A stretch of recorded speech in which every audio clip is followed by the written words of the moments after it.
The Broncos in damage control, really, over the Reece Walsh. I shouldn't laugh. Reece Walsh video. A lot of people taking this very seriously and thought it was not good.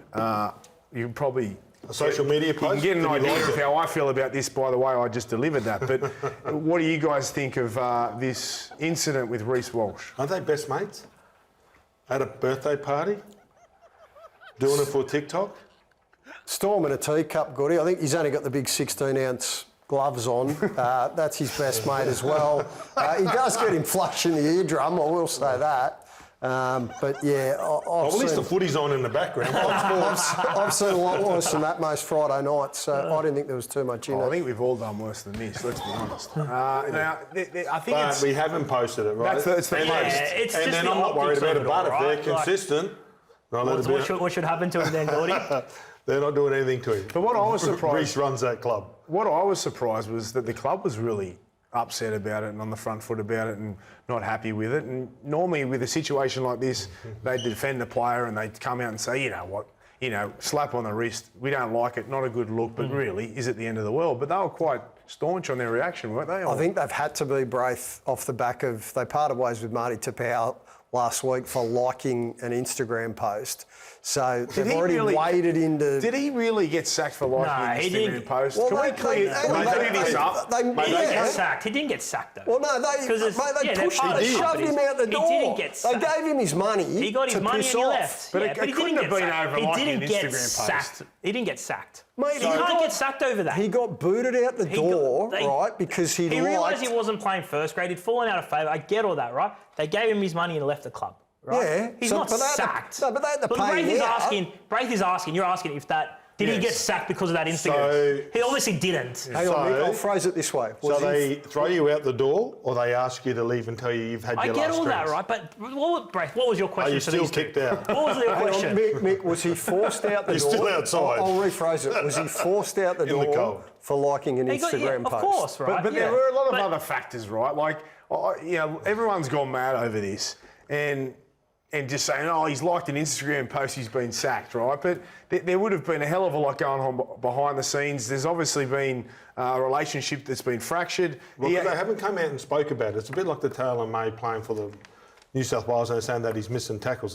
The game against the Melbourne Storm, he missed 3 tackles. On the weekend, he made 63 with no misses. So they've got to come up with another excuse. He's not in there because he made the post, right? Just come out and say, this is what's happening. And then we move on. But if they leave it there and there's grey areas, we just dig for the grey area, don't we? Until it's black and white for the fans. If he got sacked... Mick, what are you smiling at? Do you know I'm the waiting truth? for Brad. What are you going to say? No, if he got sacked for that, it's outrageous. Anyway, Broncos legend Alfie Langer. He didn't get sacked. He just got moved on. Why don't we sack Reece for punching his best mate? Like, seriously. Broncos legend Alfie Langer accuses players of lacking spirit. This must hurt. Let's take a look at this. Now, watch out, Gordy.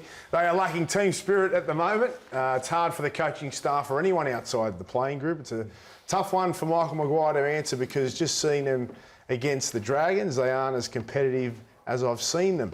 They just seem to have lost that competitive edge. Ooh, now that's a dagger coming from one of the greats, if not the great, Alfie Langer. Alf doesn't like confrontation. He doesn't like talking about the club. He's made a point because he loves it so much. So that's really strong from Alfie. And sitting there watching him on the weekend, and Alf was the one that really built that club. So they are disjointed. It doesn't look like that they're playing together. They're playing in patches. They're all having good moments, Braith. Why, Gordy? Why? Well, that's something that you got to be in the 4 walls and ask them. Like, why aren't they all together? Why aren't they as connected? And why aren't, they digging in and they got this new coach because that's what they were going to do. But they don't seem to be doing it. And that's that's what the coaching staff and the senior players have to find out generally when you're in an organisation. I like Madge, and you can't fluke winning premierships and you can't fluke winning Origin Series or Pacific Nations Championships like you did with the Kiwis. But there's a lot of noise coming out of the Broncos at the moment, and there's a lot of unrest amongst the playing group. And the only way that he's going to fix it is by winning games, because otherwise I do think it has got the potential to really implode. Because, watching the Broncos play up there in Brizzy on Sunday, Gordy, there were stages of the game where they genuinely did look quite fatigued. And that's been a criticism that has followed Madge plenty of places. I'm all for players training hard. You have to. You blokes know to be at the absolute pinnacle of the elite.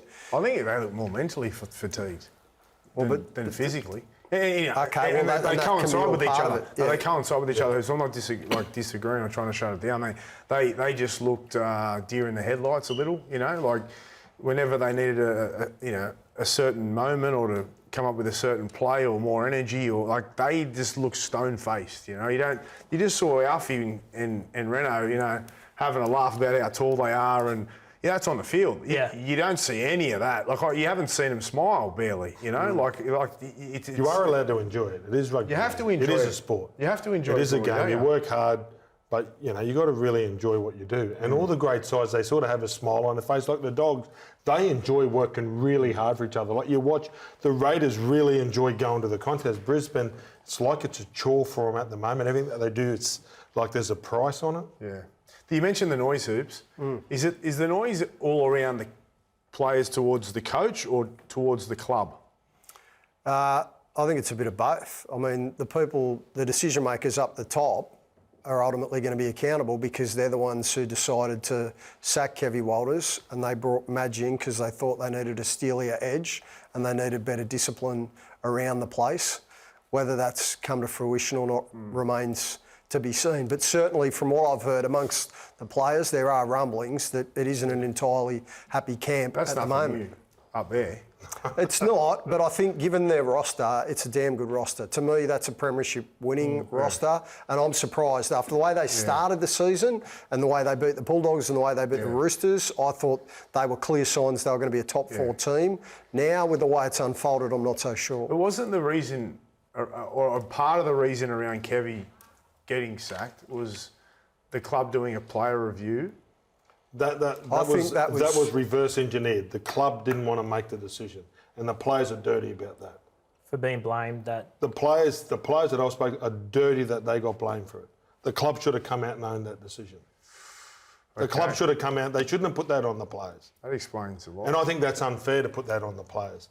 There was no meeting. They weren't sitting around. They're not face to face, and that's the coach's job, right? Wayne Bennett got asked to do the review. He goes, I do the review here, right? And he goes and talks to the players, and then they have a chat and how I fix things, and that's how you get the job done. That's what men generally do, right?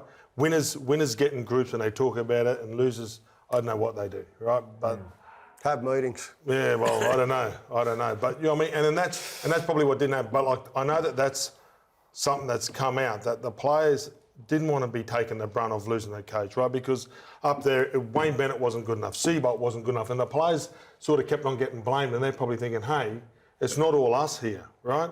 And then now they got blamed for this coach, and no one can hate Kevy. And then now Madge, the poor bugger, he's walked in to a shit fight, really, and he's pushing it up. Well, it looked all right round one, but it has very quickly... It's a trial. Yeah. And then how good are the Roosters going? And then the Roosters, within 5 weeks or whatever, turned it around.